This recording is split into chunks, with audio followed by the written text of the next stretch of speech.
When it's time to begin, it's on the Rewind-A-Wai with John Pollock and Wai Ting. The A-Team that makes sense of these things we see in the ring every week on TV. It's Rewind-A-Wai for Monday night. Download it Tuesday morning from the Post Wrestling site. It's Rewind-A-Wai for Monday night on USA Now on the John and Wai Take the mic. Hello, everybody, and welcome to Rewind-A-Wai. Moments removed from the third to last 3-hour edition of Raw. The countdown is on, the true final countdown to October the 7th. Oh, yeah. Your WrestleMania. Can't wait. Cannot wait. Summer break, almost. Yeah. This time in a month, we'll be signing off by this time. Yeah. How are you doing? I'm doing good. I'm doing well. Dude, it was so hot today in the city. Doesn't feel like September, man. It felt like it was so ungodly hot outside. It was just disgusting. I mean, it was hot. It was really hot, but man. it wasn't like muggy. particularly hot compared to some of the days we have in summer. I think it felt more hot because we've had cold days in between. And in fact, like we have cold mornings, but it gets really hot in the evening. So yeah. Dress in layers, I guess. Well, don't dress in layers. It's really the Dress in opposite. layers so you could take the layers off throughout the day. Understood. Okay. How was your weekend? Did you have a productive one? Productive? I don't know. Maybe not. No, actually. I think I just caught up on rest. Okay. So well, in that sense, all it right. was productive. Yeah. How about you? Yeah, I think so. It was manageable weekend. Cool. Glad Yep. to hear it. Yes. UFC post show Sunday. Correct. Yes, that happened on Sunday. I have a great story to. It's not a great story at all. It's just something. I feel like over the years I've kind of hammered Apple, sometimes fairly, sometimes unfairly, but I've run into this problem over the last month or two where the charger on the port on my phone. Yeah. To charge my phone, I'd have to put the cord in and then angle it so that it would start charging. It just was this constant problem. And then last week it finally hit it. I could not move or wiggle this thing around. My phone just would not charge. And shout out to the listener that had sent me a wireless battery adapter because that's the only way I could charge my phone. So I had to figure this out. So I was going to go to the Apple store. I wisely was told by my wife, make sure you make an appointment in advance. I'm like, you can't just walk in? She's like, definitely not. No. So I showed up at the Apple store. The earliest they could see me was Saturday night at like 5:30 p.m. So I got there. I walked in and dude, this mall, the Apple store is rammed. There had to have been 150 people in the Apple store. I'm not kidding. There's people. Typical. Yeah. Oh my God. The people that are checking out the VR headsets are just who in God's name would spend money to wear that in public? Probably you in the future, John, if I have to be honest. I mean, who would have thought we'd have these things, all of us, and we all have these iPhones. Yeah. I mean, I thought I'm not duct taping that phone around my face, okay? You're And probably not walking getting around. you're probably not getting the first iteration, but like 10th generation, when everybody in every household is going to have one, you're probably going to have one of these. I promise you I won't. Anyway.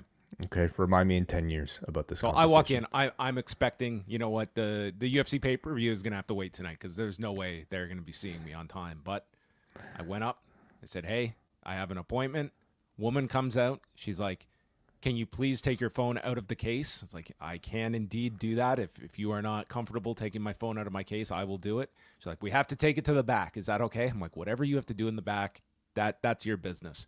Went to the back. 5 minutes later, comes out.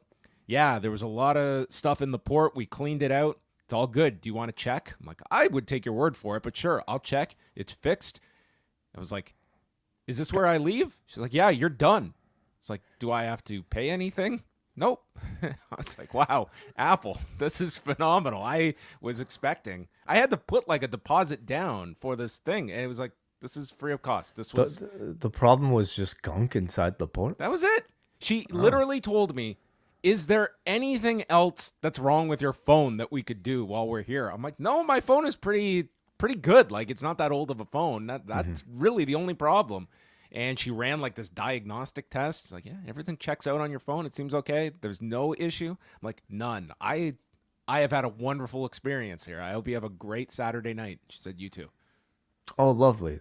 I'm very happy for you that it didn't cost you more money or time, and that it was such a simple problem to fix. Yeah. So there you go. The Apple. Okay. Apple. I would. I see good things for this company. Do you? Okay. I'm optimistic. All right. All right. On that note, that was my wild, insane weekend. All right. Yeah.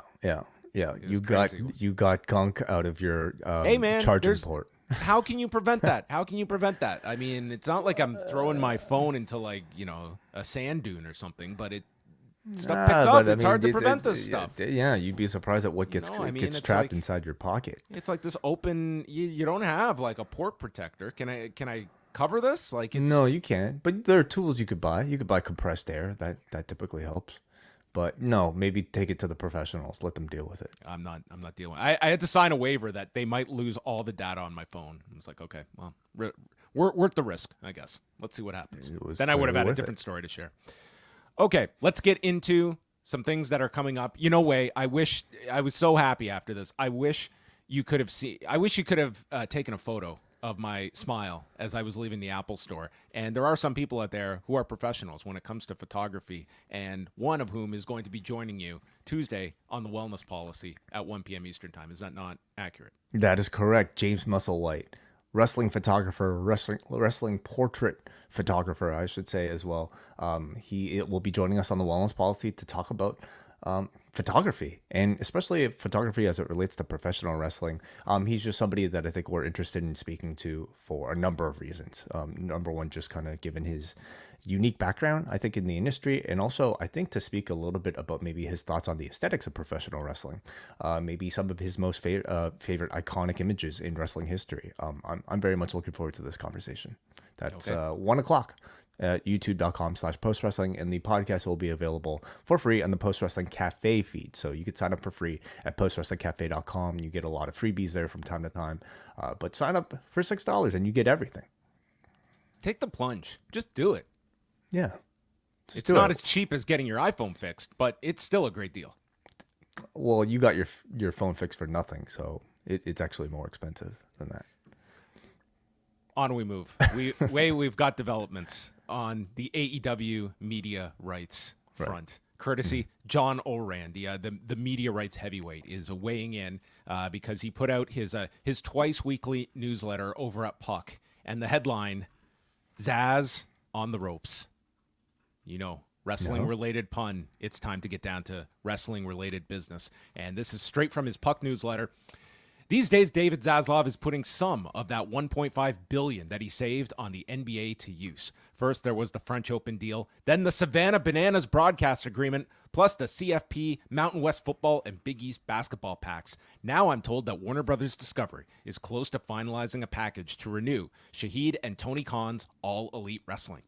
Insiders are telling me that a formal announcement could come as soon as next week, barring any last-minute challenges. It looks like it will be a 4-year deal, 3 years guaranteed, plus an option, and the $170 million per year number floating around wrestling message boards is apparently in the ballpark. So, I think John Oran, he's been scanning all the boards out there, getting a good sense of the average annual value. He goes on to state, according to the parameters of the agreements, AEW matches will air on TNT, TBS, and True TV twice a week, further evidencing Zaz's strategy of making the latter two networks more valuable and sports-oriented in the cable bundle as the potency of TNT declines, sans professional basketball rights. Can WBD survive the renewal wars with a year-round sports lineup that includes October baseball, March Madness, the Stanley Cup, NASCAR, some college football and basketball, a little tennis, made-for-TV golf matches, fake baseball, and now second-tier wrestling? Ouch. We're about to find out. Meanwhile, this deal marks a clear success for AEW, which launched 5 years ago with a threshold WBD deal. AEW is also pitching another package primarily to broadcast channels. There's no timetable for when AEW will start to push that deal. There's a lot in there.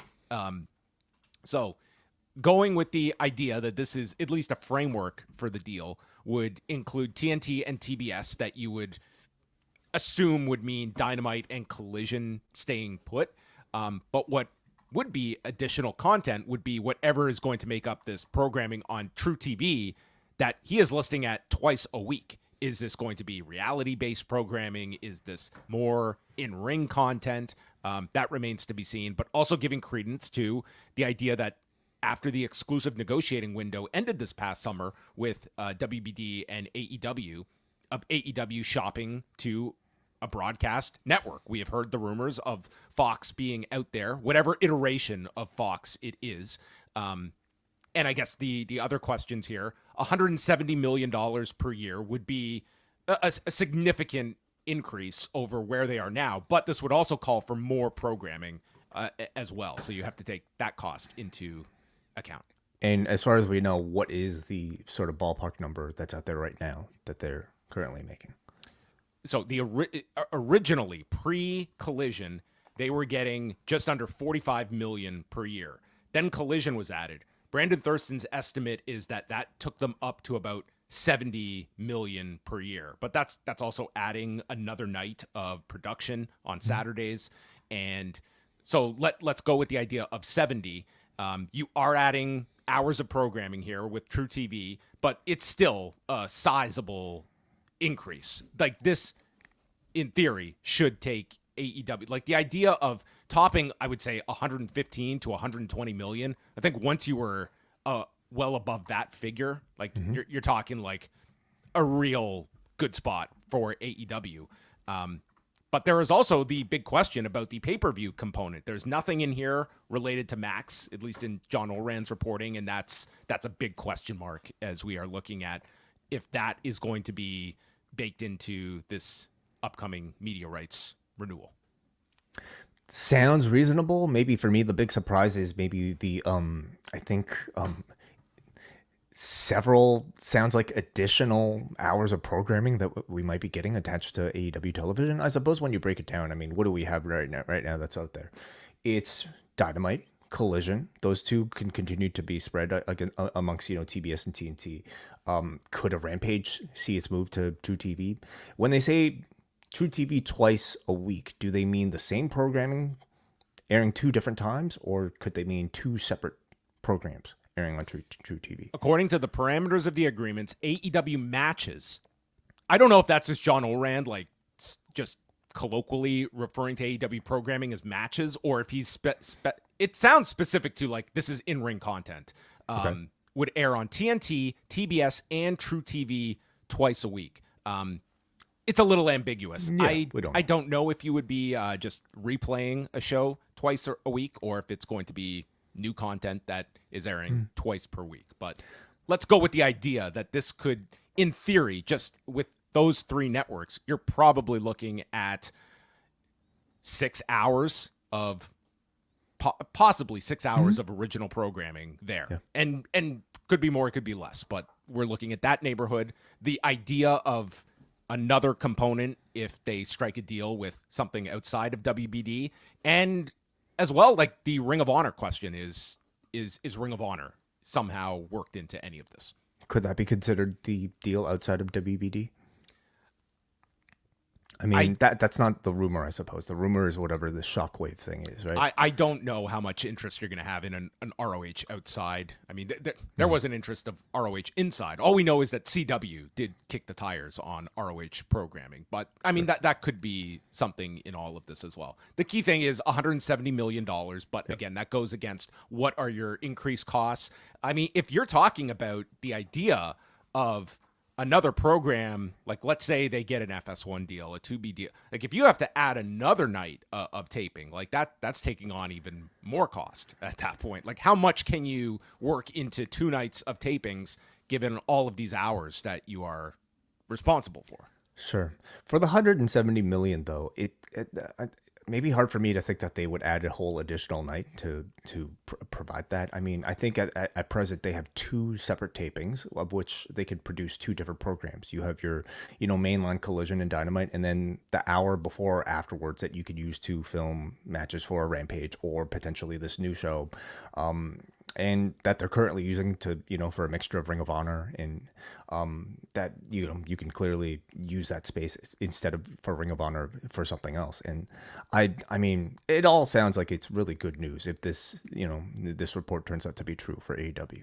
Like this is going to put them into a very advantageous position. Like there is not going to be any of this is AEW. Like Tony Khan had stated when asked at the last media call about this deal taking them to become the second most profitable company in wrestling history behind WWE. And he said it would, maybe not year one of the new deal, but I'm paraphrasing, within the lifetime of the deal. Like there is still, year one of this deal might not fully get them to profitability, but maybe that is a realistic goal by 2026 when there's escalators into this deal and such. But this, like if you were to tell me 170 million, I think that would be a really satisfying amount, given still some of the holes we have in this. They're also operating at this point at a pretty high frequency of pay-per-views that I think the audience has kind of grown accustomed to. Like we're talking about like pretty good, what, 90,000 for All Out? Is that the number that's out there right now? I can't recall what the ballpark is, but that's a relative, yeah. Like, it's a really high frequency of pay-per-views that they're putting out there at a pretty high cost, and I think they're probably very profitable for this company. So, yeah, I mean, the fact that pay-per-views aren't being mentioned as part of this report tells me that that's still something that we have to await news for. All right, we're going to follow up with more of this on Wednesday's Pollock and Thurston. That, again, new start time that we have moved to 1 p.m. Eastern time each Wednesday. Wade, did you have a chance to see any of the Sphere show that the UFC presented on Saturday night? Did you get to see any of the highlights, the production elements, and any thoughts just kind of from afar of what the UFC produced on Saturday? Yeah, my primary interest was mostly in the production. I got to watch all the incredibly special video packages that they made prior to the show they're really all over Twitter, and I believe at this point they're all over their YouTube as well. Spectacular, really, really, really amazing. The likes of which I don't think we've ever seen before for a combat sports presentation. No, I mean even your best like Pride, WrestleManias. I mean, I'd never seen anything like this for a combat sports event. Like it was really astonishing to see. I mean, there were complaints on the prelims because it was really just the outline of the Sphere was what you were watching. It really did not become the Sphere until the pay-per-view, and that's when they like turned the switch on and, as Mark Shapiro would say, activated the Sphere. Activated the Sphere. Okay. All right. Record number of sponsorships for UFC, by the way, on Saturday. I wouldn't have expected anything less. So you and Eric Marcotte did a show on Sunday talking about it, but just for the audience that might have not listened to that, what are some of your general thoughts on the entire show? I mean, I thought the production was incredible. Like, I mean, there were a lot of questions about it and curiosity, like what would $20+ million in production turn into, and I just thought it was incredible. Like the way it basically, the idea was they were going to tell you like this evolutionary story of Mexico's history throughout the night, and in between the main card fights you would go through these 90-second videos that they had produced, and they have uploaded all of these, and then with each successive fight a new world would be created into the backdrop. And it was like, honestly, I just thought it was incredible to watch. And this is watching at home. I couldn't imagine being in person for this. And yeah, it was a really expensive ticket. They did a $22 million gate. But I just thought it looked incredible. Like I was just in awe of like what they were able to pull off for all of this. I don't know if they will ever do this again. it's not only this was a super expensive show for them to produce, but UFC also has an exclusive deal with MGM. Like, this only happened because the Canelo Alvarez fight got the T-Mobile Arena, because that's where this event was going to be. And because of that, they wanted to run Mexican Independence Day weekend, and they got a one night, you can go run the Sphere for one night, but they are locked into this deal with MGM. But you can't discount. I think this got, I saw much more favorable reaction to this than complaints about any of it. Like, the complaints going in were like, was this a strong enough card? The ticket prices were through the roof. That's just a reality of ticket pricing across the board. And the fact that many people spotted Nick Khan being there in attendance, it's a natural question of, would a WWE have not so much the resources to run this, but will TKO have the stomach for this again? Because a lot of the business community, this was all about a show that the expenses got to be just so bloated for this show. But these were also the first ones to pull this off. And second time around, there may be a lot of efficiencies that were not realized the first time around. And what cost you $20 million, you know what you're dealing with. Like, they said they spent 4 months just trying to deal with out having a lighting rig above the octagon, and how to deal with that and to utilize, like, the lighting they had, it's usually 40 feet above the octagon. The lighting was 300 feet above, and they had to light this for the audience, for the broadcast. There's a tremendous panel discussion that the UFC posted with the production team, answering questions for an hour talking about this. This was before the event, so they couldn't really go into too many specifics, but giving you a broad overview. But I mean, I texted you during the show. Like, I was just blown away by watching this on the broadcast, like what it was capable of, and I think it translated so well. Something tells me this will happen again. Just the amount of money that's being exchanged, and that the amount of money that could be exchanged between, TKO, Riyadh, and everything else. Something tells me that something like this will happen again.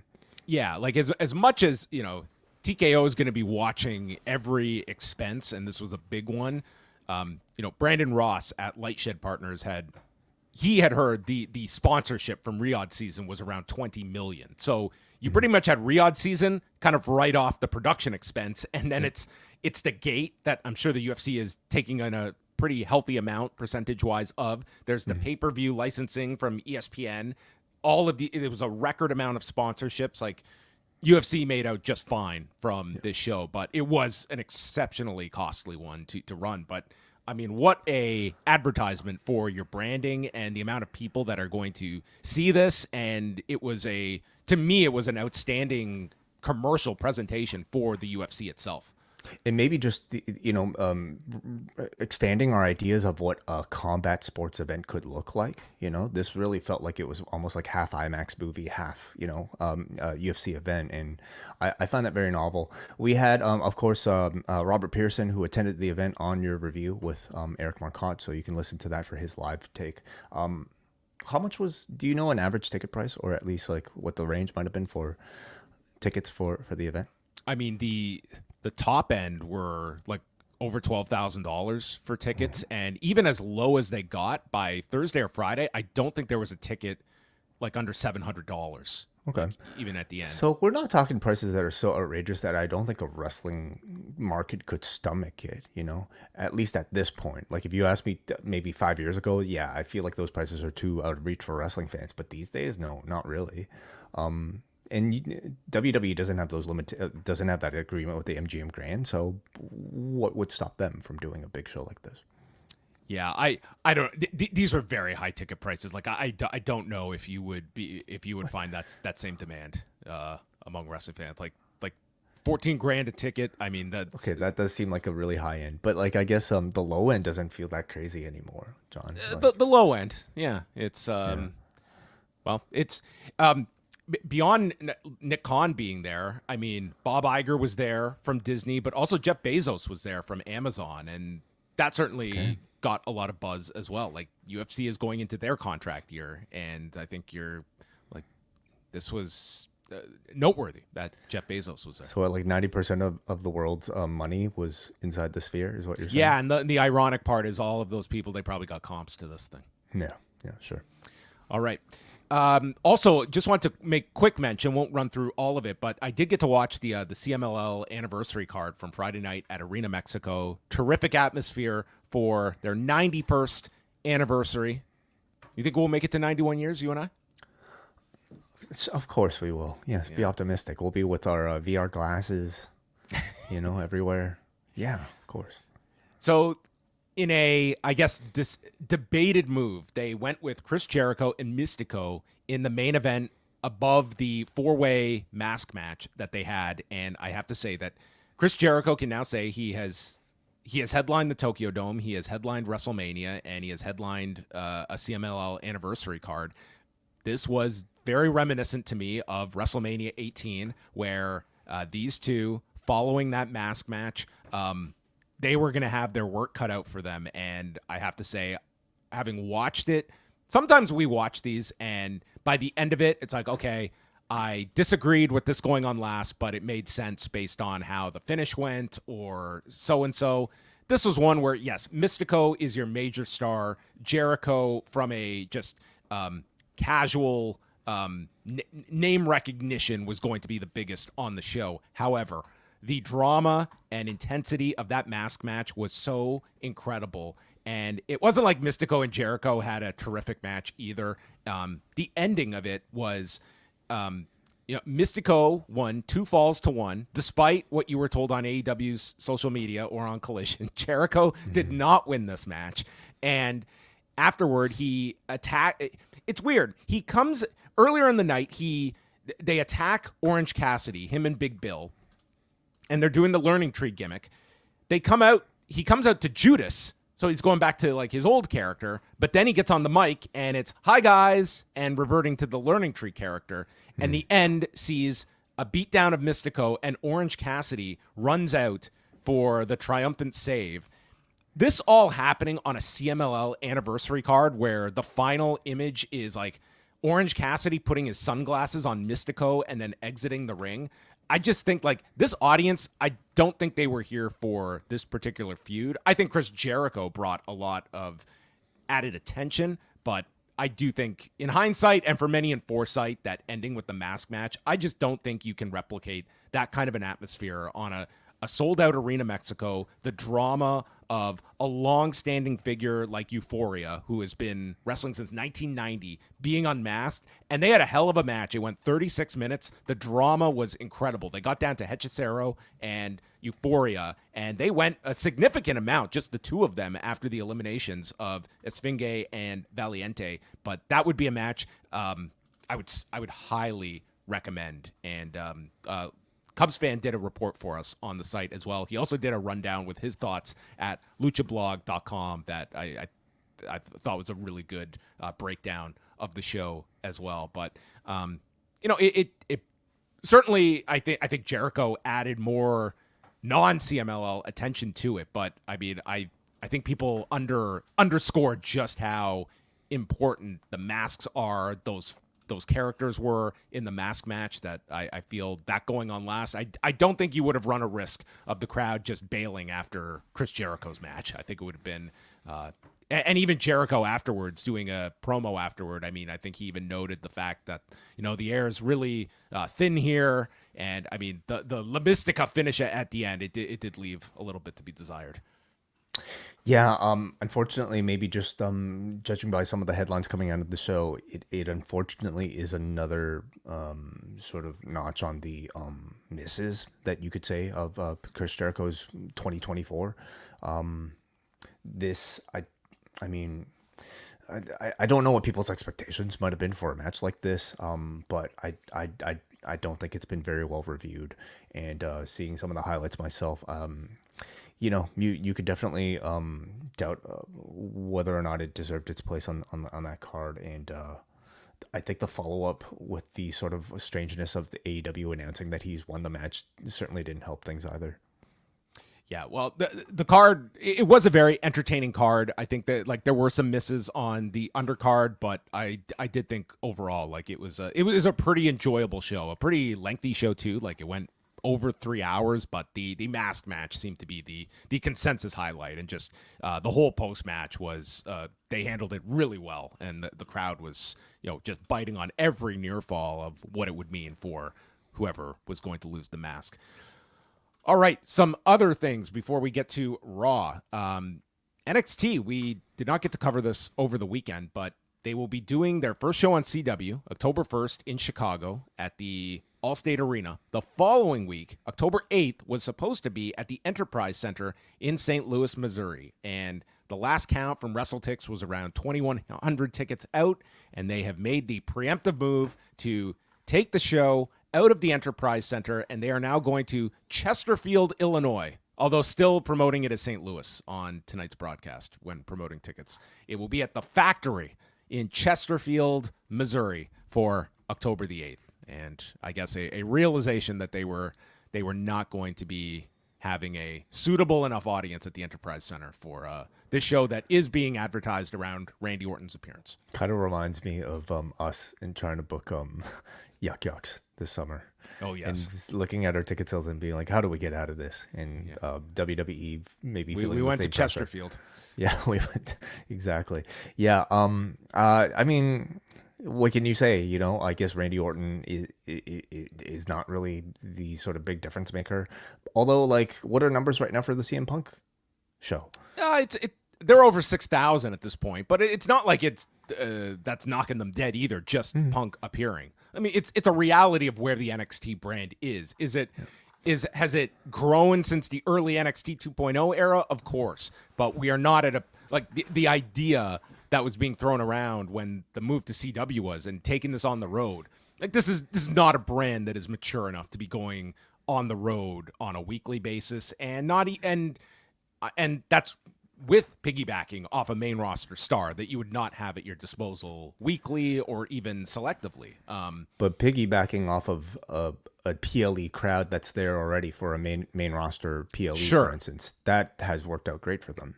That works out very well. You're talking about as like a standalone, it's still, especially for the TV. This is not a PLE, and you don't even know what you're getting with a Randy Orton. Like Are you really invigorated to buy a ticket for a Randy Orton promo or run-in? Yeah. Mm-hmm.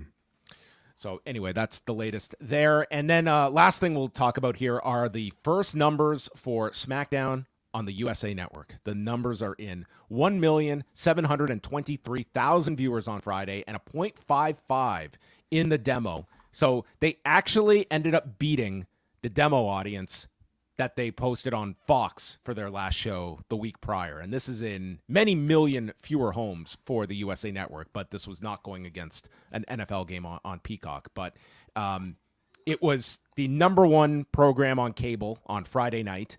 There was one, ironically, they were behind Fox's coverage of the college football game between Arizona and Kansas State.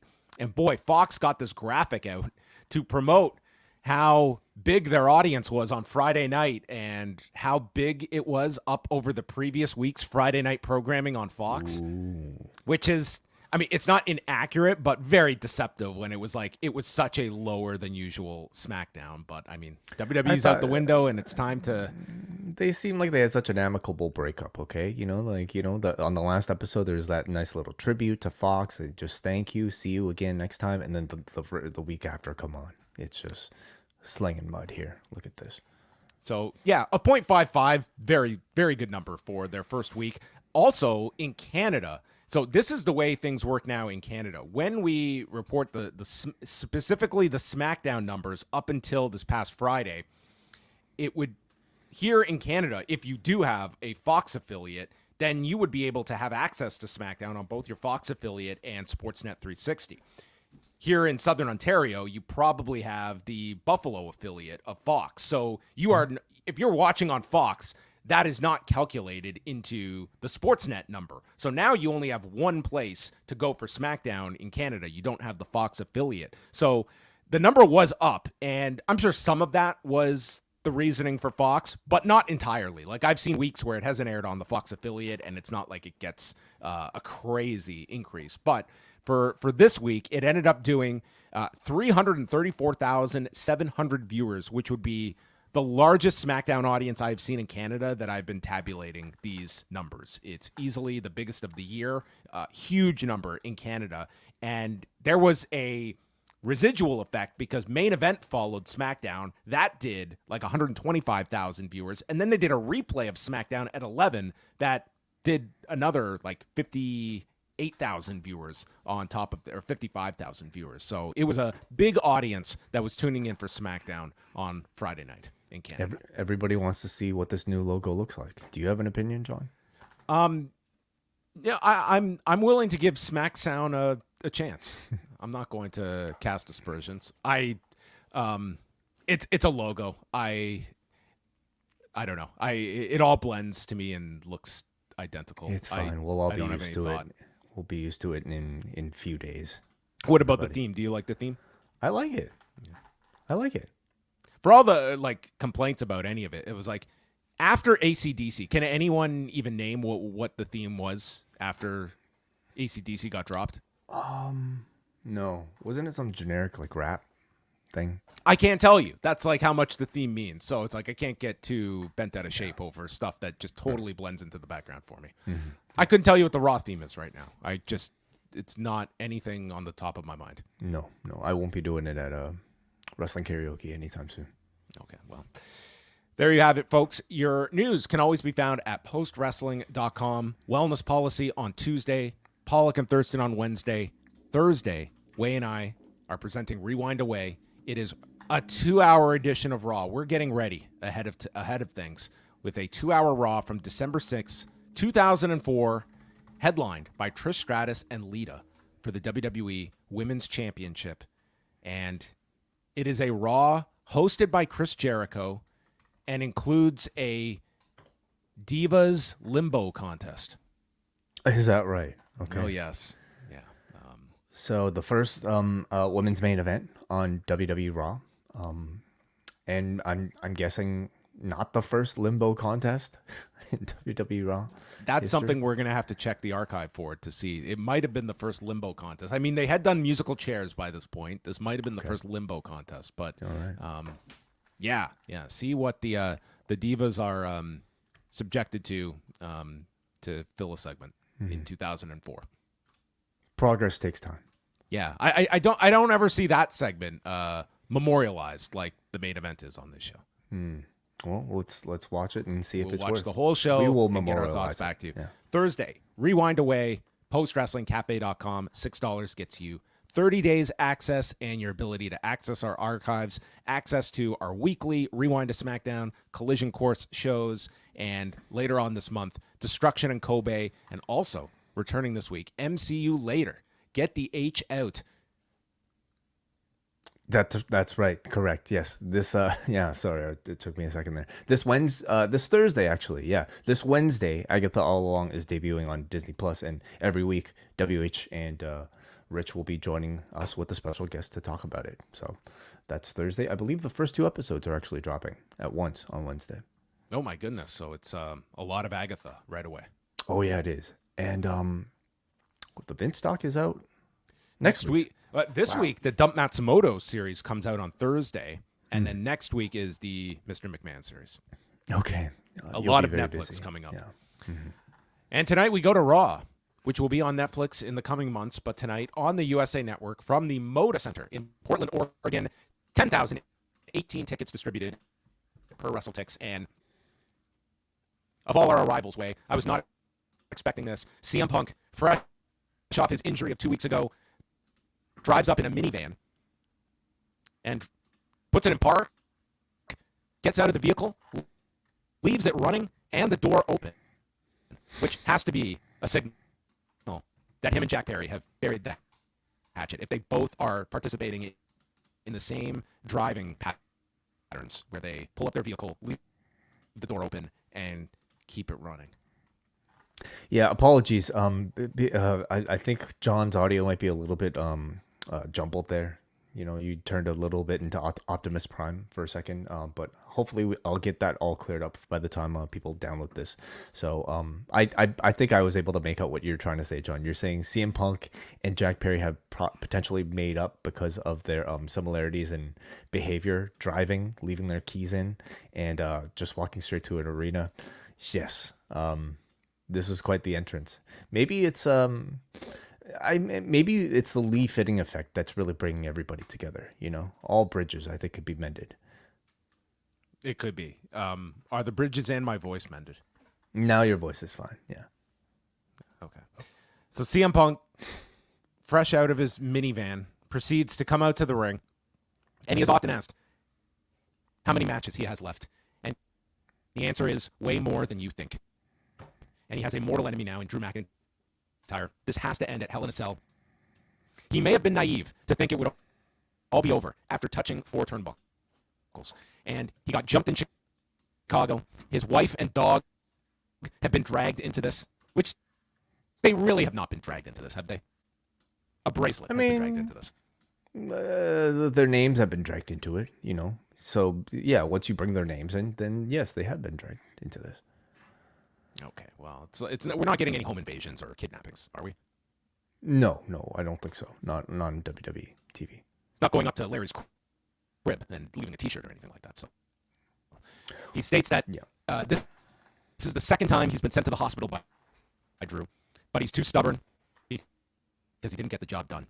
And he asks, how many Hell in a Cell matches do I have left? The answer is 0, which proves to be untrue.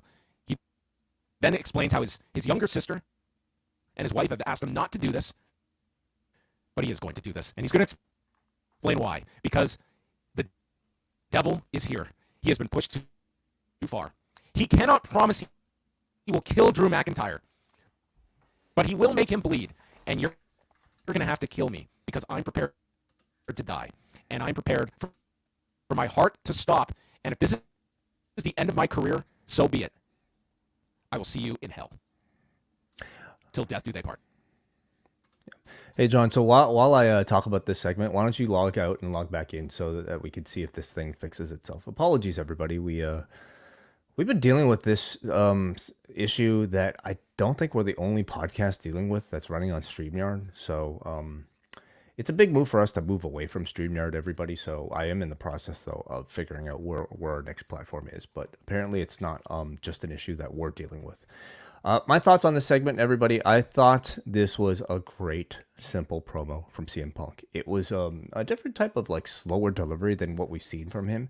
He gave us some like really great, haunting words, I would say. You know, I think I mean, a lot is said about, I guess, the acting ability of a pro wrestler. And I feel like every time I say somebody might be a good actor in wrestling, somebody's going to come after me saying, like, haven't you seen The Godfather? Haven't you seen, Schindler's List? How could you say that this is good acting? Well, I'm here to say I thought this was good acting from CM Punk, okay? Really strong promo, very emotive, and did a great job of making the Hell in a Cell feel devastating, like a potential career ender.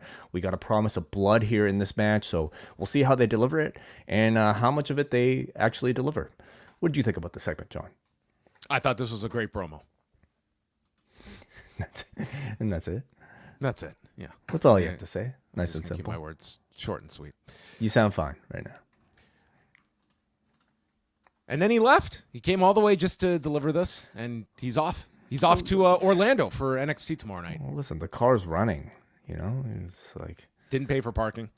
Yeah, no, didn't want to get a ticket. No. Backstage, Kathy Kelly speaks with Sheamus and stated that Pete Dunne, he hit me where it hurts, and he's not referring to his hand and the shillelagh. Instead, he took my dream away to become IC champion and a Grand Slam champion. And he reminds us how much Pete hates to be called Butch. He just hates it if you call him Butch. He pretty much just, please get this thing over. We need to extend this program because we're not giving you a finish that's going to be my win tonight. So we got to keep this going, and we need this chant to get over. So he states that tonight, you're going to be my Butch. Yeah. I mean, was this coy enough? At this point, they should really be telling people he loves it when you call him Butch. It should be Pete Dunne trying to encourage people calling him Butch. I don't know what they could do. It's not really working, I would say. No, they got into a brief Butch chant and they moved on. Like, this is not catching on. This is not this big thing. Like, they just don't care. Yeah, I mean, Butch feels like we're so far removed from that period at this point, and I don't know. I just don't get the sense that people care that much about Pete Dunne one way or another enough to like rile him up. And I think when you're trying to like hit it this hard, it's very clear that it's something that you're demanding of the audience rather than something that they're going to be rebelling and doing on their own.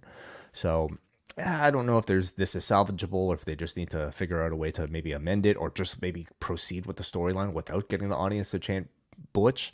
But we'll speak a bit more about Pete Dunne in a second. So the match they had, it was a very good match that they had here. Early on, he goes for the 10 beats, but Dunne snaps the arm and then stomps the hand of Sheamus, but Sheamus comes back with an Alabama slam onto the desk as they go to the commercial. Liger bomb by Dunne, and then Sheamus gets it in his face and calls him a bitch as he fires off clotheslines. And it's like, oh, man, that was a perfect opportunity for a great pun. So Wade Barrett caught the rebound and said that payback is a Butch. We get a bombs away knee drop by Sheamus, and then Dunne is stopped on the turnbuckle. Sheamus hits a power slam off of the turnbuckle, hits the 10 beats, but then grabs the shillelagh. Sheamus nails him with a jumping knee to stop the shillelagh. Sheamus grabs the stick. The ref tears it away. So Pete Dunne, out of nowhere, has a, quote, solid wood cricket bat. And he takes this cricket bat, a sport that these two, I don't think, have ever shown any affinity for in all of our time watching them together. And he whacks him with this cricket bat. The referee doesn't hear anything. This is just a normal course of business, and he pins Sheamus. This was the most ridiculous finish you could come up with to prolong this. So we've escalated from a shillelagh to a wooden cricket bat. In my mind, I'm trying to like scan my head to see my catalog of like how many times cricket bats have been used. And like, I guess the latest time I recall was like, wasn't it Jericho doing something? Wasn't there cricket involved in one of his hardcore matches? Sure. Yeah, so I'll take your word for it. I'm trying to wonder, like, think back if the Brawling Brutes had any sort of cricket bat involvement, and I don't think so. I think this might be the first introduction of it. Well, it is bigger than a shillelagh, It is a very devastating weapon. So now we have, each person with their signature weapon. Maybe Pete Dunne has like a very storied like history with cricket that we don't know about. So, I mean, when he was wrestling as Butch, that was the soundtrack of most of his matches as that character. Good. So, yeah. Hey, I thought this was a good, hard-hitting match. I think Sheamus has become a very effective babyface. Dunne clearly needed a win here in order to keep this feud alive. He definitely still needs to unlock some of that personality and some of that voice, and I think you're seeing a bit more of him do that in NXT. But as far as like his main roster presentation, he's a very good wrestler. But as far as a gimmick and a personality, it's just not really there. He's a guy with a bad nickname that they're trying to get over, and the audience isn't really taken to it. Really, a lot of this is with Sheamus. This feud just needs to get a little bit more personal. The Terror Twins met up with Jey Uso.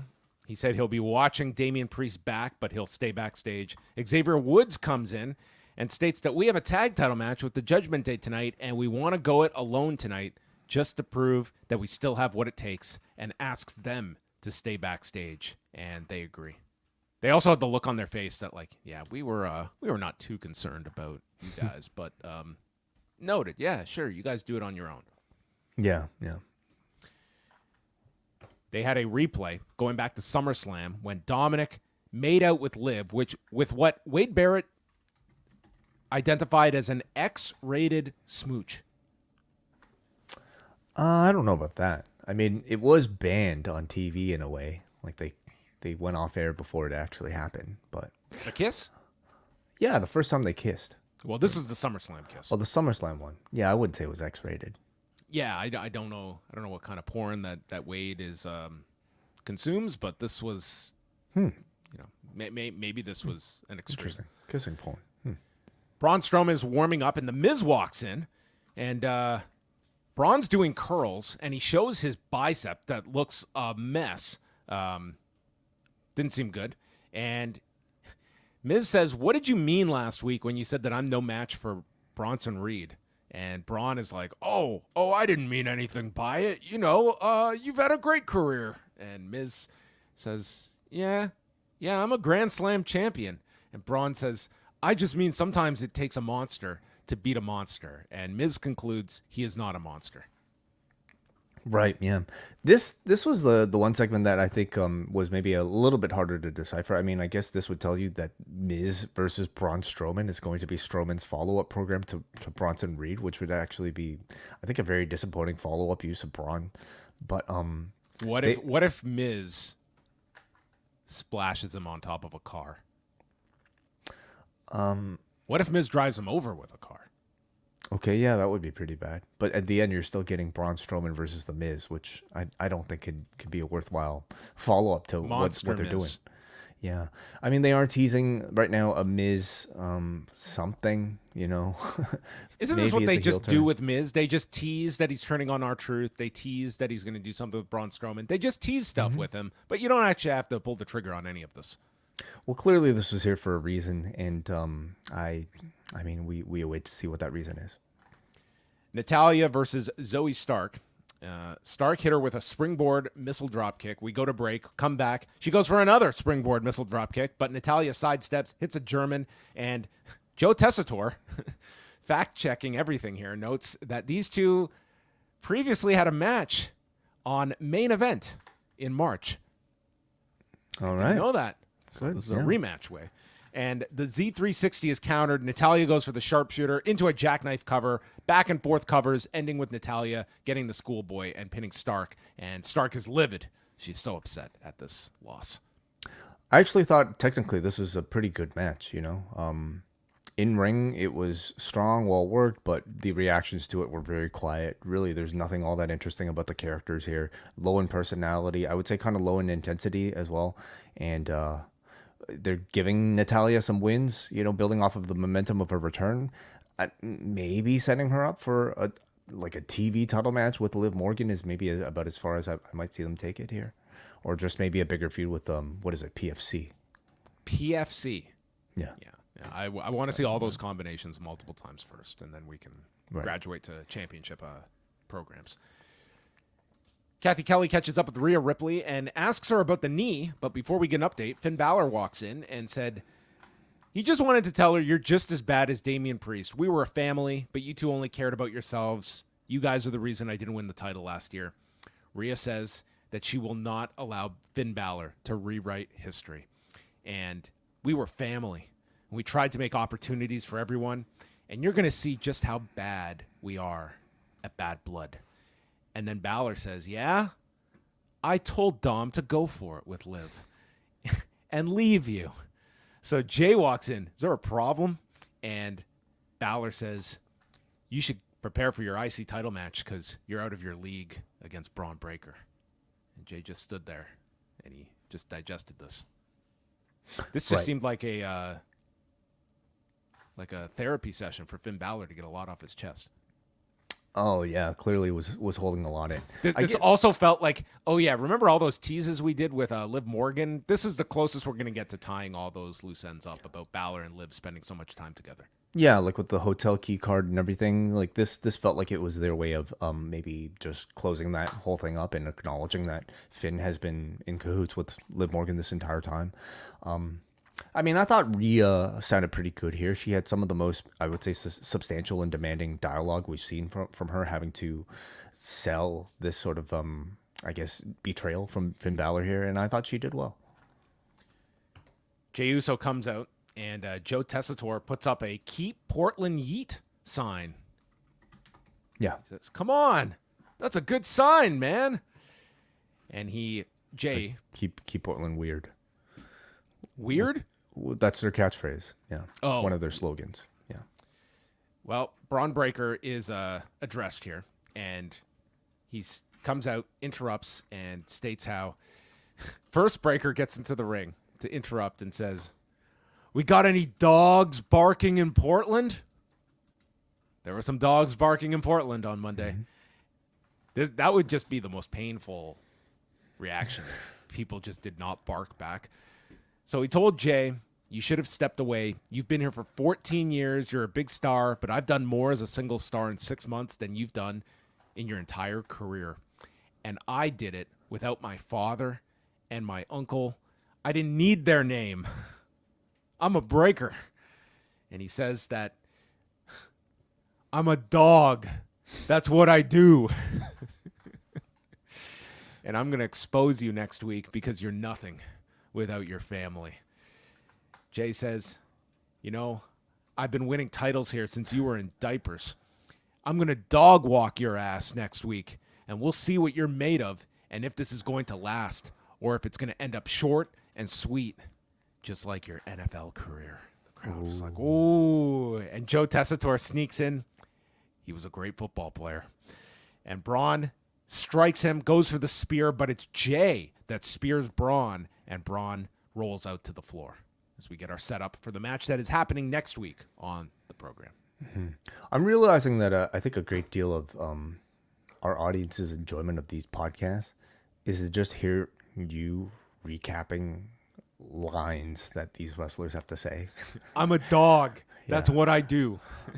I'm going to dog walk your ass. It's just funnier coming from you somehow. You know, because in the moment, I actually thought this was a really good segment. You know, Braun said it very good, very confident. His catchphrase, yes, is very corny. "I'm a dog, and that's what dogs do." But somehow, like, the audience is responding to it. I thought the substance to his promo was really strong. You know, essentially he's saying, I've been here for 6 months and I've accomplished more than you have, which is, I think, a very valid line to use against Jey Uso. But I thought Jay had a great retort that was also very charismatic, and I thought pretty devastating in comeback as well, talking about his NFL career, which I guess he was undrafted, but then signed on as like, I don't know, some sort of backup player and then released afterwards. So... but I thought it was a good exchange, you know, very balanced, very equal. I think Jay's improvements in comfort and on the microphone over the past year have been immense. I think both of these two are exactly the types of talents you want competing for your IC championship.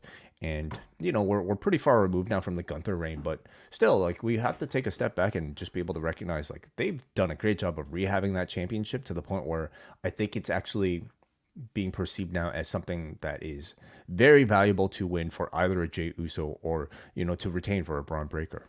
I mean, it's a title that's booked strongly, and I don't think, like, just the exit of one strong champion doesn't mean that the prestige of the title falls with it. Like, they followed up with, like, a fine title reign for Sami Zayn for the short time he had it, and you're getting more of what feels like a legacy reign here with Braun Breaker. Yeah, like, even beyond Sami Zayn, who I think to many people is already established, now you're actually putting the belt on guys that are about to ascend to the next level, either in a Braun Breaker or potentially a Jey Uso. Blair and Cargill are confronted by IYO SKY, and she calls Bianca Belair a coward for facing Kairi Sane tonight when Kairi has an injured eye. So Belair says, "Well, why don't you step up and take her place?" And IYO's like, "Okay." Like, why was this match made to begin with? Is she not cleared? Like, that's not Bianca's fault. Who made this match? That's a great question. I mean, something tells me maybe they thought Kairi would be cleared by today, and maybe she got there and... They didn't even announce this match in advance that I'm aware of. Oh, they did not? This was not one that was announced, at least as of, like, this afternoon. This had not been announced. I guess they had only announced it for the opening walk into the building. So... I don't know. I'm not sure. This was just a strange setup for a match. But anyway, we will get IYO SKY and Bianca Belair later in the program. Finn Balor, JD McDonagh against New Day for the World Tag Titles. The champions are sent to the floor for the commercial break. And then we have Xavier Woods get the tag, and he just ran wild here. Carlito, Dom, and Liv come down, but they are attacked by the LWO. So everyone's fighting on the floor. Kofi hits a trust fall, and with the referee dealing with everyone on the floor, Woods hits a flying elbow. He's got the cover, but no ref to count. And Woods is screaming at the ref, And there's a ton of heat for this for the final minute or so. From the visual of Xavier Woods having the pinfall right through the end, like the crowd was just rabid for this. And there's a blind tag made by Balor as Woods is focused on McDonagh, who applies a crossface, holding Woods in place for the coup de grace, and they get the pin. Again, a ton of heat for the ending here, and Xavier Woods is pissed. And he yells at Kofi. He's tired of this, and we would get more later in the show. But the cracks have formed. Is the New Day going to make it to their 10th anniversary? Ooh. I thought the match was actually really excellent. I thought Portland was really a tremendous crowd for a lot of the matches tonight, and this was one of them. They helped elevate. Just excellent double team offense from the New Day. I mean, they are very cold challengers here. I don't think anybody bought that they would be winning these championships, but still, I thought elicited some tremendous reactions, and I thought they put on a really great match with the Judgment Day here. Interesting angle. Should we maybe talk about it now? Yeah, we can get into this. So later on, they are in the back, and this is where Kathy Kelly is trying to get a word with Kofi Kingston, but Kofi has to go and speak with Woods, and he goes to find Xavier yelling at the LWO, and Kingston informs Woods, "I told them to be out there," and Woods is pissed, stating that they cost them the tag titles. The LWO are sent away, and Kofi explains, "I did it to offset the numbers game. Look what happened last week to the LWO." Woods says they never needed help before, and Kingston says that's because we had E. And right there, Xavier says, "Why? Because it's just you and I now? Am I not good enough? Why does the LWO know the plans for my title match and I'm in the dark? What's going on?" And he storms off. I thought an interesting detail to all of this is that from the segment earlier, it was Xavier going behind Kofi's back and going to Priest and Jey Uso to not get involved. So you had both of them making strategies without informing the other. We don't know that Woods didn't tell Kofi that Kofi doesn't watch this show. But we don't. I don't know if that part is as blatantly conveyed. But okay, let's talk. What was the purpose then? Well, I mean, I'm saying we don't know that Woods and Kofi didn't come up with that decision together to tell the Judgment Day to tell the Terror Twins not to get involved, right? But we know that Kofi definitely didn't tell Woods about LWO getting involved. Now I find it all fascinating because this seems almost like a bit of a redo of everything that they've already done with Odyssey Jones here. Essentially, it's the same storyline, except you can argue this is just a furthering of those sort of miscommunication cracks. But I like the tone of what we saw tonight way better than everything we saw with Odyssey Jones and Karrion Kross. For one thing, this is not attached to the Final Testament and Karrion Kross. And for two, we don't have Kofi playing this very hammed up over the top enthusiast like he was with Odyssey Jones. That almost made me feel like he was supposed to be the heel in that segment, and that Woods is supposed to be our perspective. That was the normal one. In this segment, Woods is sort of the eccentric one who's kind of behaving definitely, out of line. And Kofi instead is feeling much more grounded, much more like a normal person, thinking that he's just doing the right thing and that Woods is completely overreacting here. So I'm enjoying this a lot more. It's feeling a lot more serious. I think this is the most fire we've seen out of Xavier Woods maybe ever, certainly in years. And this continues to, pick up a storyline that I think has made the New Day more interesting than they have in several years now. So we're finally starting to see some evolution. They're finally starting to sell the devastating effects of not having Big E around. And there's just so much untapped drama and story there. So I'm really glad to see they're realizing it now. I'm glad to see these two, who are incredible performers, get to actually finally have interesting roles beyond just giving their catchphrases and dancing. So let's see how they follow up. We also had a Wyatt video, and this was the extent of their involvement on the show, where the words on the screen read, first we see Uncle Howdy, and goes into, "Even now, the words of the red grow stronger. Whisper like 1,000 voices, screaming in silence, guiding the knife until our hand are one and the same. You speak, we follow. I didn't follow any of this. It takes us to a QR code, and that took us to our latest GeoCities creation full of messages about him. Yeah. So, I love it. I love this. I mean, I'm glad to see them like mixing it up here. You know, we've now established the Wyatt Sicks as characters both in and out of the ring. We've kind of done a lot with them visually in arena and even like on screen. Now let's mix it up. Let's give those appearances a bit of a break. Let them continue to feel special and bring back the QR codes. You know, like almost makes you wonder why they didn't do this with Bray Wyatt. You know, with the White Rabbit when that was so popular. All of a sudden he came back and they completely dropped the QR code stuff. Now let's, unfortunately we didn't have a whole lot of time with, that version of Bray Wyatt before he had to go away. But I love the fact that they're able to go back and forth. There are so many elements now attached to this Wyatt Sicks group. You could do an in-ring match. You could do, your kind of like creepy Bo Dallas style promos. And then you could do these QR codes that continue to give us these fun Easter egg hunts. I think these are like perfect bridges to their next feud, whatever they're teasing up here. Could be a future opponent, could be a future, I don't know, ally. So I haven't had time to go through all of this. I believe it's journal entries from somebody. So there are there's a lot of depth, I suppose, to be found here, and I'm gonna let the internet do most of that work. So, are you interested? Or will you be going on the hunt, John? No, I won't be. This was it was an attempt. I would have liked the authenticity of a guest book being placed onto this webpage. GeoCities guest book. Yeah, I would have signed it. Yeah. Then Bronson Reed has a video. He had opportunities taken away from him. He was deemed too dangerous and a hazard to the roster, and he had to show how dangerous he could be by taking out Rollins, R-Truth, Miz, and Strowman. Then I got COVID. And he had his opportunity given to Strowman. He says tonight he finishes the job, and the story about Braun as the victim. He will be the victim of WWE's true monster, Big Bronson Reed. And that takes us to the real main event of this show. It got the Rewind-A-Wai graphic treatment from yours truly. Braun Strowman versus Bronson Reed, which is a real mouthful when you got to say those names back to back.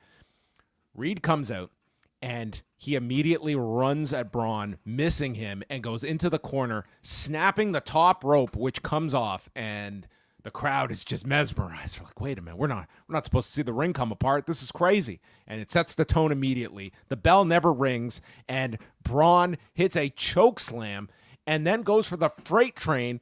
And the way they shot this, you would have thought that a man was shot out of a cannon from the crowd, because this man just flies out of nowhere. I thought this was some cruiserweight that was debuting and springboarding. No, it was Bronson taking a plant from the crowd and throwing him into Braun's direction and knocking down Braun, who is not deterred by this flying man. He gets up and he continues. He's got more gas in the train as he puts Bronson through the timekeeper's area, so they're down. Crowd's going nuts for this because it's just a total video game sequence between these two.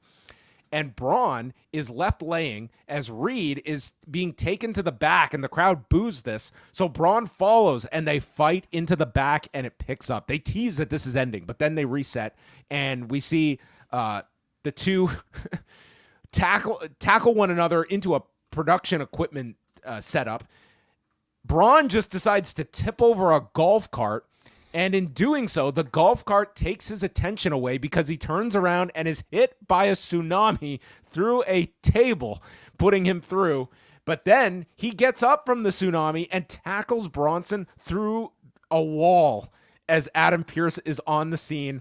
Wade Barrett, who had some great lines on this show, calls for 10 ambulances immediately. For the 10 people that must be injured. How many people were injured in all of this? Well, they were walking through a lot of people and tossing a lot of people around. I don't know if any of them needed ambulances. Oh, but that's not for you to determine. That's for the physicians. I think we had two bodies here, but It was just total chaos. I love this. I thought this so was great. amazing, and I'm fine with just prolong this this program. I mean, I like everyone want them to get to this Braun Miz match, but I could deal with this for 7 more weeks. Yeah, sure. This is great. Like just So the blocking great. of this and doing this live. I mean, I don't think that gets enough credit for them to just do this all in one. Like, there's times it's very obvious when WWE has done pre-tape stuff, but this was all in one go. And I do wonder if like the tipping over the golf cart to give us that cut was meant to it's possible cut something there. That seemed kind of like, I guess there for without much reason. But I don't care. Like, like the fact that it was seamless in execution. I thought all of this was just excellent. They keep all of coming this up. with like the plant ringside and then into the timekeepers thing. Like, it was all just seamless, and then it was like they slowly teased like the segment was over, and then they do the backstage stuff. So this worked really, really well. It's thrilling, yeah. I mean, Brock Lesnar segments typically have this sort of like chaotic, unpredictable type of feeling. And now you can almost say that they've perfected it, using these two monsters. I think they keep coming up with these like great spots to make like the interactions between these two feel special. Now, I don't know if much is ever going to top that like tsunami onto the car. That was insane how they did that. But this was a tremendous follow-up, and I continue to love these because I can remember every spot coming out of it. I can recall everything from like, the rope break to the literal rope break to the guy being lawn darted into the crowd, to the barricade spot, to the road case at the entrance, to the golf cart, to the tsunami through the table, and then that fake wall, and then all these little things clanging and falling off of it. Everything about it. Yeah, that was a nice touch at the end. All this shit fell after they go through the wall, and it was just the exclamation point on the segment. Yeah, I think these matches are actually a great showcase of WWE's production and live stunt coordination. I think we've seen like AEW has done good examples of it, but I think more often than not they don't do it as well as the WWE. Sometimes you can argue WWE does these like over too rehearsed and they don't feel organic. But this one has felt really good, and they probably have so much careful planning with all of this, and so many things could probably go wrong, but everything here was pretty much flawless. Pierce is reacting to this afterward, and Ludwig Kaiser comes in and wants to ask about finding an adequate opponent for Gunther. And Pierce is still disheveled from the last segment. He says he's working on it and feels that Zayn made a pretty compelling case, but Kaiser says he is not adequate enough. And with that, they hear Zayn's music as he enters the arena and states, Pierce also says that Gunther should come speak to me. So Zayn comes in and he's talking about interacting with Bret Hart last week, wanting to be a champion like Bret. And Gunther continues to decline my challenge. He thinks he's in Gunther's head and that Gunther is scared. So Kaiser walks out and says that Gunther being scared is preposterous. He laughs this off and states he's trying to save Zayn from the worst embarrassment of his life. Take your WrestleMania win and enjoy it. It was the first time your family could look up instead of looking down on you. And miracles don't happen twice. So Zayn turns it around on Kaiser, thinking, I don't think that you need Gunther. You want to prove yourself just like everybody else. That's why you turned on Giovanni Vinci. And states, how are you going to earn that respect as Gunther's mouthpiece? At least have the balls to speak for yourself. So Gunther comes out to confirm that his balls are intact. And he asks Kaiser if there's anything you need to tell me. And Kaiser's hesitating and he's getting upset and says he's got to get something off his chest. And with that, drills Sami Zayn and hits him with the DDT as Gunther once again turns down Sami Zayn's request for a title match and leaves Kaiser alone with Zayn. But this time, Zayn makes his comeback with a release German and a haluva kick onto Ludwig Kaiser. Really strong work from all three, I thought. I think Sami is really at his best when he's playing this sort of fiery underdog babyface self. And I think we can all suggest that he's probably not going to beat Gunther, but I definitely think like these sort of feuds are his way of campaigning for a future world championship role in the future. And you can maybe even argue they're kind of already setting that in motion and that they might already have plans for Sami Zayn winning the championship with the way that they're having Kaiser drill him so hard about never going to become a champion. And Sami himself, saying so much that my one goal, his story, so to speak, like he's establishing already for us right now that his last remaining goal in this company is to become a world champion. Kaiser was great playing Kaiser, and the pacing of this feud is really interesting because I don't think it's happening at Bad Blood. It could be. It could be. We already have 5 matches. Yeah, that could be more. Not these days. Well, we'll see. I think it's likely for Crown Jewel, but even that feels like it's pretty far away. Like it's a month and a half. Yeah. By the way, did you see the big moment at UFC when Turkey was seated next to Kendrick Lamar? Oh yeah, I can't believe Kendrick was there. Yeah, amazing. It was just. I'm glad John Anik caught it. Yeah, it was good on him, but man, they got. I mean, some people are suggesting that it's like a reference to Euphoria. I don't think they're being that clever. Everybody. No. I think even Terrence Crawford after was like, "Man, we don't look alike." No, man, it was hilarious. Kathy Kelly is in the back with Damian Priest. He's approached by Liv Morgan, who calls him a has-been and that him and Rhea are desperate losers.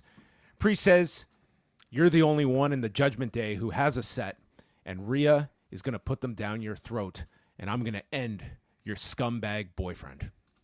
So a lot of promises being made for these matches at Bad Blood, from CM Punk threatening blood to balls being placed down throats. As is typical of a pro wrestling TV show. Joe Tessitore then coming back from break, back here in Portland, Oregon, the site of Unforgiven 2004, where Triple H defeated Randy Orton for the World Heavyweight Championship, a scant 3 months before Raw would take place in Charlotte, North Carolina, featuring Lita and Trish Stratus this week on Rewind-A-Wai. Thank you, Joe Tessitore. Appreciate it. Bianca Belair against IYO SKY. They had quite a good match here. If my one complaint was that it happened so many times in this match where one of them would do like this big move on the other, and then it was like the other person's turn to just get up and just do their move to them. Like there was no registering of like so much of this. It was more like a display. It was a very impressive athletic display that the two had. It was definitely more of a sprinting type of match, like in terms of pacing, like sort of like a Will Ospreay Ricochet type of match. And I imagine that's sort of like partially due to time constraints as well, but also maybe more of a willingness to show like a stalemate and also athleticism. Well, they did get a commercial break in between here, and the idea is that both are like equals to one another, and they're both like catching one another during all their big spots.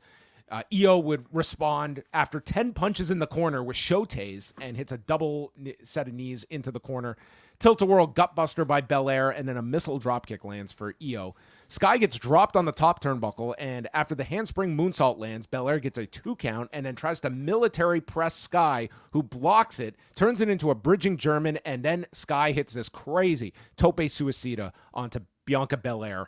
Belair then gets up from this tope suicida and just lifts her in the air for the vertical and marches up the steps in this feat of strength.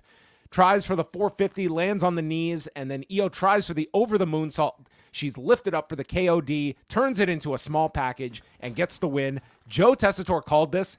I don't know if he could go higher than this if he was calling the main event of WrestleMania. He just went a 10 on the Richter scale here. And it was also a nice detail that he threw in earlier, noting that Bianca has only lost one singles match this year to Nia Jax, and then it set up this to be an even more meaningful win, that IYO pinning not only one of the tag champions, but someone who's only lost one singles match this year. Yeah, certainly. I thought this match was excellent. I think maybe if you don't count the like Braun Strowman versus Bronson Reed was maybe the most entertaining match of the night, but in terms of like sort of technical ability, I'd probably prefer this, if this was on any number of PLEs, I feel like this would be a strong contender for match of the night. I thought there was an incredible display of athleticism in this match. Everything was flawlessly executed, and I think they just managed to really hit home the fact that these two are like the best of the best in this division, and you got to see it here. The finish I thought was tremendous. I've seen a lot of KODs, but I've never seen it so seamlessly countered into a small package like EO did here. So it's really creative. Even despite the fact that like we've seen these two a number of times already, I felt showed us something very different and that much better than I think we typically see in the division. It was very good, and the crowd was very much into this, and this is well into the third hour as well on a show that not a huge amount of like in-ring on this show either. Like this is a match, it's late in the show. There were a lot of non-wrestling segments on this show, but you always have time for a vignette, and we got American Made pulling up in their Hummer at an undisclosed location. You can't kill Gable, you can't kill the American Spirit or American Made. They are done with the Wyatts, and I mean, your theory about this being like a low-key mega group is just growing exponentially. I don't know if I don't know if it was my theory. It was more of a joke. Well, yeah.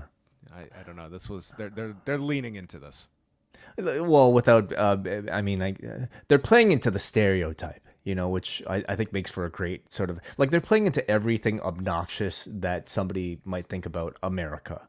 This is America. Fuck yeah, right? It's a guy with a flag. It's Hummers. It's just I don't know, a lot of muscles and working out and like screaming, yeah, America. Like they've given now what is it, Brutus? It seems like they're giving him this like recurring laugh, almost like a Jim Neidhart-ish type of like laugh, which I think is a great way of like giving him some sort of like unique personality trait that works. I loved this. This was perfect. Maybe they should give the Creeds the Doomsday device and call it the Swing State. Oh, wow. That might be just for the next few months. Next week on the show, we are going to have Braun Breaker against Jey Uso for the title, Sami Zayn against Kaiser, and the return of Drew McIntyre. You miss 1 week, you get a return. Yeah. Well, when you're a big enough star, yeah. Kelly speaks with Kaiser, who blows off the question about Sami Zayn's words resonating with him earlier and brings up Zayn's lack of loyalty to his friend Kevin Owens. They are jealous of one another, and Zayn will never be a world champion. Jey Uso runs into Ilya Dragunov, who wishes him luck tonight against Braun Breaker. And Jey says, yeet. And Ilya responds, yeet to you too. Yes. So with Ilya on his own, he was this close way to Ilya returns next week, but he showed up here in the last second to last segment. Judgment Day approached Ilya about being friendly with Jey Uso and also being complimentary of late to Damian Priest and Rhea Ripley, and they warn him about who he is friends with. And Ilya says, I respect them, and that's more than I can say for any of you. And Balor says, this is a friendly reminder. Next time it won't be so friendly. And we're off to take care of one of your friends. And obviously not that great of a friend, because Ilya was like he was hitting the bricks after this. He had to go. He wasn't sticking around to save his friends after. Yeah, I guess so. Not his fight. Yeah, some tease of direction for Dragunov here with the Judgment Day. He's somebody who really hasn't had anything going on in several months now, at least, not storyline. So I wonder how he'll fit in with the Judgment Day. I wonder who he among this group feuds with. And Carlito. I want to see Ilya and Carlito. Sure. Final match was Damian Priest against Dominik Mysterio. Early on, Priest is warning Carlito, and Balor ends up sending Priest into the post from behind, leading to Dom hitting a dive. They go through the break. Balor distracts Priest, leading to a roll-up, but Priest comes back with the Falcon Arrow, and Liv places Dom's foot onto the bottom rope. Rhea tackles Liv out of nowhere. Place goes wild for this, and Priest drops Carlito, catches Dom's dive, and throws him into Balor. Not quite the artistry of Bronson Reed throwing a fan, but this was the second human throw of the night. Priest then takes Dom, makes his big series of offense, and hits the South of Heaven to pin Dominik. And right as the match ends, Judgment Day attack Priest. Rhea gets yanked off the apron and thrown into the steps by Liv. Jey Uso is out, but before he comes out, and he gets to the end of the ramp, and he's just standing there, and he's like waiting, and he's waiting, and he's looking, and then a man in a hoodie comes to spear him, and wouldn't you know, it's Braun Breaker, because that's what dogs do. And so Jay is taken out. Priest gets hit with 3 coup de graces, and the Oblivion takes out Rhea Ripley as the Judgment Day stands strong, ending the show dominant. Really strong closing angle. Again, you know, this incredible crowd reaction definitely heightened everything, but they've just done a great job. Every interaction that the Judgment Day has with the Terror Twins somehow manages to just elicit some of the loudest reactions, and I think so much of it is just because, like, I don't know, the Rhea Ripley, anytime Rhea Ripley gets her hands on Dominik, it just, like, the crowd explodes, and then they just extinguish it right away by having Liv Morgan come out and take her out, and it's just this wonderful just back and forth that just creates the biggest reactions almost all show. Really strong closing angle that I guess, you know, continues to heat up Finn Balor. They gave him like 3 coup de grace here on Damian Priest. He's somebody that I think is looking to gain a whole lot from, you know, this elevated role as leader. They're making him feel a bit more intimidating. We now know that he was cheering for Liv Morgan, or what is it, telling Dom to get away from Rhea Ripley and go with Liv Morgan. So we could hate him for that reason as well. Overall, I think they're doing like a pretty good job of elevating Finn Balor to, you know, being a worthwhile contender against Damian Priest as well. Yeah. So La Parka loses here, but stands tall with Liv Morgan at the end. I'm sure it's a tribute of some sort. Yeah, I didn't even notice this watching it. I'm only seeing the graphic now. So there you go. That was Raw. Pretty eventful show. A lot of segments just building up, not just Bad Blood, but also for next week's Raw, the one in Ontario, California. So they did a lot with the IC title. Very good promo from Punk. Very good promo with Zayn and Gunther on this show. Yeah. Those were some of the highlights. Yeah, just, you know, at this point where I think we're going away from 3-hour Raws, I really do feel like this was they've figured out how to make a 3-hour Raw watchable, and I thought this was one of those. Wouldn't you know it? It only took them 12 years. Well, yeah. Yeah, I thought it was a good show, top to bottom. You know, every segment I thought offered something interesting or entertaining. Even like something like Natalya versus Zoey Stark, which I would have zero interest in otherwise. I thought they delivered a pretty good match. So yeah, I thought it was a good show. Minivans, humans being thrown. They had everything on this show. Everything you could want. But we want to hear from you. We are going to be going to forum.postwrestling.com. If you would like to send a super chat, type in your question, send it away, and we will get to those as well. Let's go to forum.postwrestling.com, where all of our patrons can get their thoughts in after every one of our shows here at Post Wrestling.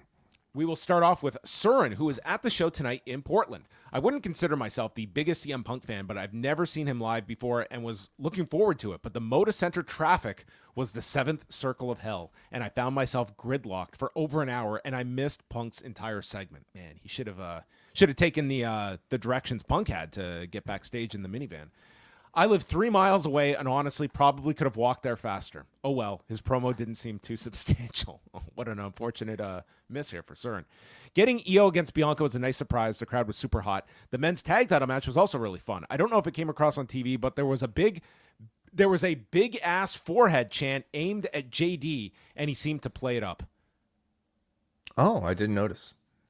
I feel between him and who was it? Sonya Deville got the big ass forehead label. I'm shocked they're rushing to Jay and Braun next week. Question for you. In this era of long title reigns, do you think Jay wins the IC title next week? I feel that he's at a point where he needs a big win, and he could always drop it back to Braun to build their rivalry. I don't see it changing next week, but I think like the idea will be they have this. Like, I think they're going to get a lot of time on next week's show. It's probably going to be the match that the show is built around, and they get their 15, 18 minutes or so.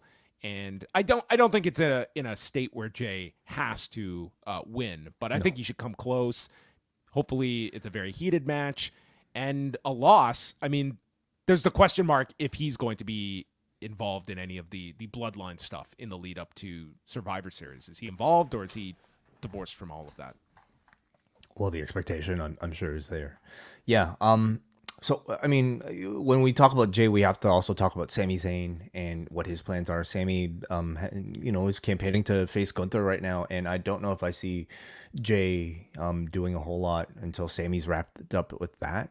At the same time, I mean, this entire Braun feud has been based on like Jay and like my family's better than your family, and you can't do it.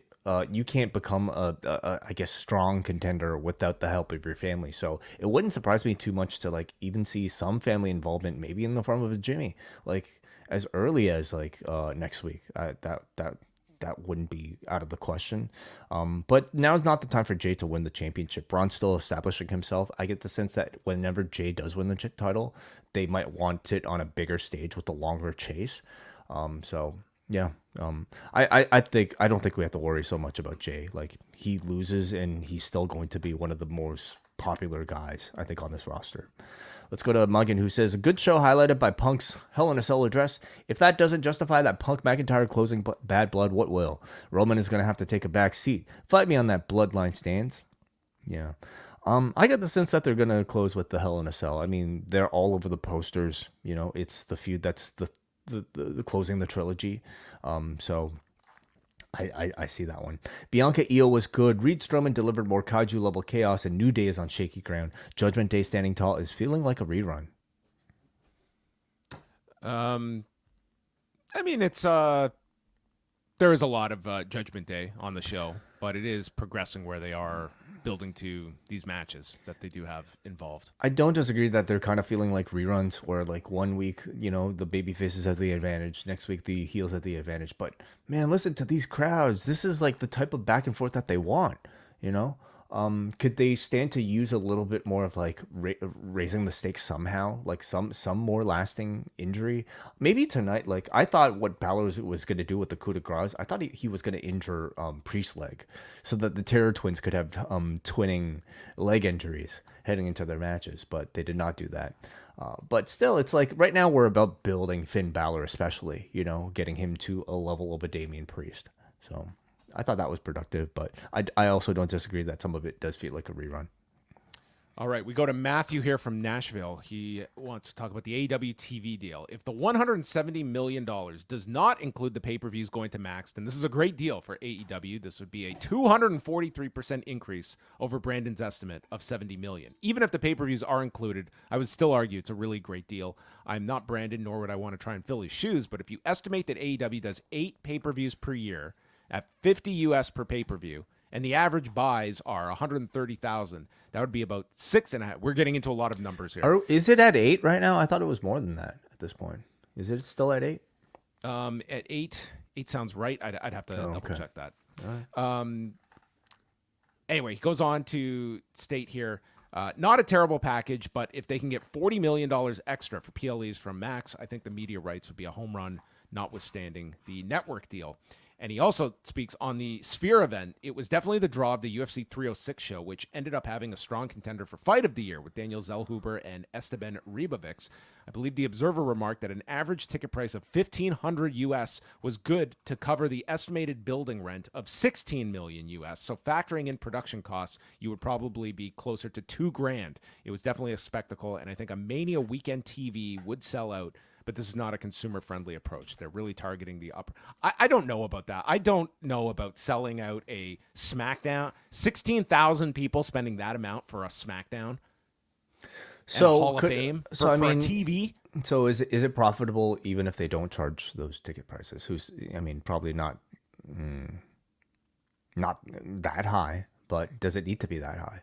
Like these concerts that like U2 are doing. I don't know if they're charging. I hope they're not charging that much. Well, there's also a lot less involved in terms of like what you would be staging just production-wise for a live sporting event versus like the U2 concert. It's is my understanding? It's only but it's like it's the holograms of the U2 members that are performing. It's not the actual band that is performing. Why not? Isn't it? It's not. Double check this for me. That's what I was hearing in my limited research into this. Okay, like I gotta read. Okay, U2 UV Octum Baby Live at the Sphere was a concert residency by the rock band U2, focused on the group's 1991 album Octum Baby. The shows leveraged the venue's immersive video and sound capabilities, which include a 16, blah, blah, blah. The show was conceptualized. I mean, come on. It's not just the holograms. I would not be paying. It would not feel special if it was just holograms. U2, they're not even dead. Would you pay $1,500 to watch SmackDown in the Hall of Fame at the Sphere? Absolutely not. Okay. No. Well, but do you think there are 16,000 people in this universe that would say yes to that? But again, why does that have to be the average ticket price in order for it to be profitable? If this is what you would run this to lose money? So how do we know that's the minimum? Like, how do you know what the minimum amount to run I'm this going Sphere based is? on this of what he's stating is the rental fee, which I don't even know if that's the legitimate figure here. Is that the UFC's rental fee or okay? Yeah, I mean, listen, we're getting into the weeds of something I don't know enough about. But can you not run the Sphere at sort of like a lower scale of production to make it?